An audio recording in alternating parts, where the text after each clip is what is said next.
Okay, so August 25th. So this is an example of what doesn't work. So she's got bands and she's pulling them into the sides. So it's like a seated row. That's great. But then she does this. What is that doing?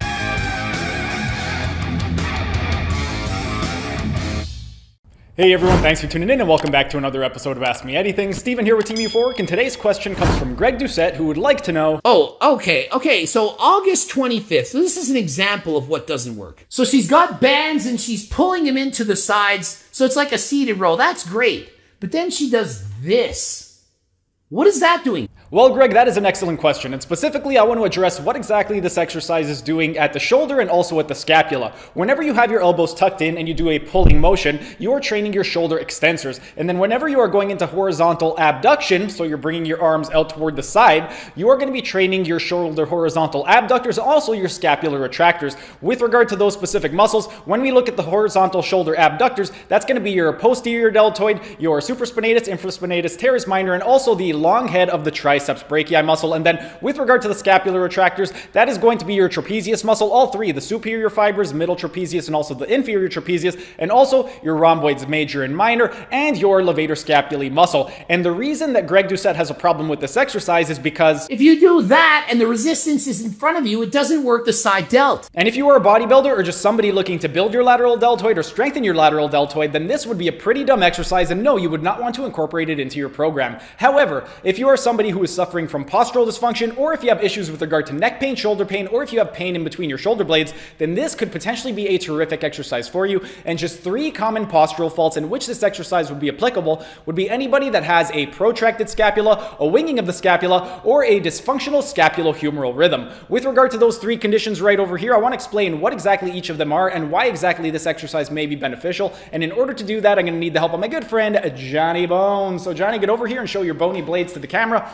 This right over here is your scapula, and the first postural fault I would like to discuss is going to be a protracted scapula. When you have a protracted scapula, that means that the medial border of the scapula is going to be moving away from the midline or away from the spine.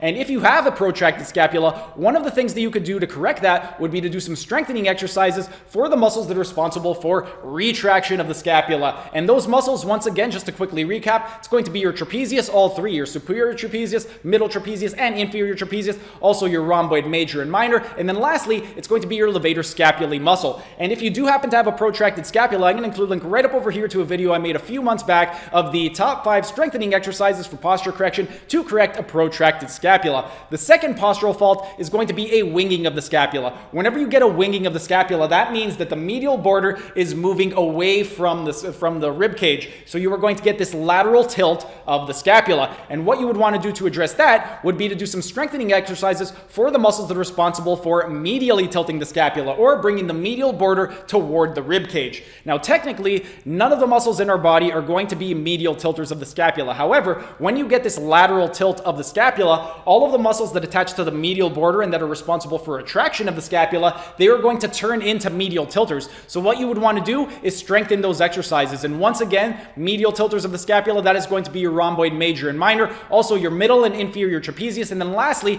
your latissimus dorsi muscle. And if you do happen to have a winged scapula, I'm going to include a link right up over here to a video I made a few months back, and it was the top 5 strengthening exercises for posture correction to correct a winged scapula. And then lastly, the third postural fault I would like to address is going to be a dysfunctional scapulohumeral rhythm. With regard to scapulohumeral rhythm, this is essentially the interaction and the relationship between how the humerus or upper arm bone moves and the way the scapula moves. With regard to scapulohumeral rhythm, there are going to be 3 phases. The first phase is referred to as the setting phase, and ideally, in the first 0 to 30 degrees of abduction of the humerus, there should be little to no movement of the scapula. Then, the second phase is going to be from 30 degrees up to 90, so it's the next 60 degrees, and in that phase, there should be a 2-to-1 ratio of movement between the humerus and the scapula. So for every 2 degrees that the humerus goes into abduction, you should get 1 degree of an upward rotation of the inferior angle of the scapula. And then in the second phase, you're also going to get some elevation of the clavicle or your collarbone.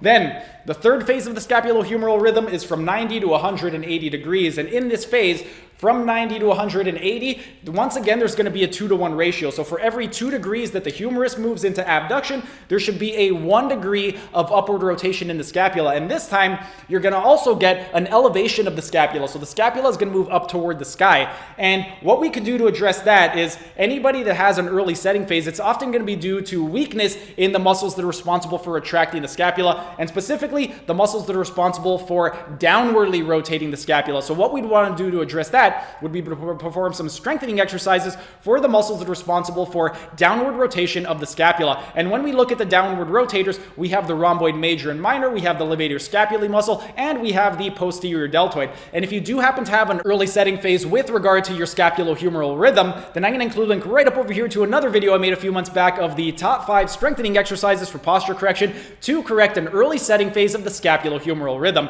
But those are just 3 common postural faults in which that exercise would be applicable, and those are a few different videos that you guys could check out if you do happen to have any postural dysfunction or pain. And for those of you that do happen to have postural dysfunction or pain and you would like to get out of pain, I'm going to include a link right up over here to a playlist that I have. It's called Be Your Own Therapist, and in that therapy playlist, I have over 300 videos of different exercises that you can do and different workouts you can do to correct various postural dysfunctions. So go ahead and check out that playlist. And if you would like a little bit of personalized help, then what you could do is reach out to me and come to my physiotherapy clinic if you live in Canada. If you don't live in Canada, or if you don't live close enough to my physiotherapy clinic, we also do virtual consultations. So if you would like to schedule a virtual physiotherapy consultation and have a program written for you and guided through it online, visit teameuphoric.com, reach out to me, and we could go ahead and schedule that for you. But that's pretty much it for today's video. If you have any other questions with anything that you saw, go ahead and ask your questions down in the comments section so I can help you guys out. But that's pretty much it for today's video. If you guys enjoyed the video, be sure to smash that like button so I know to keep making these types of videos in the future.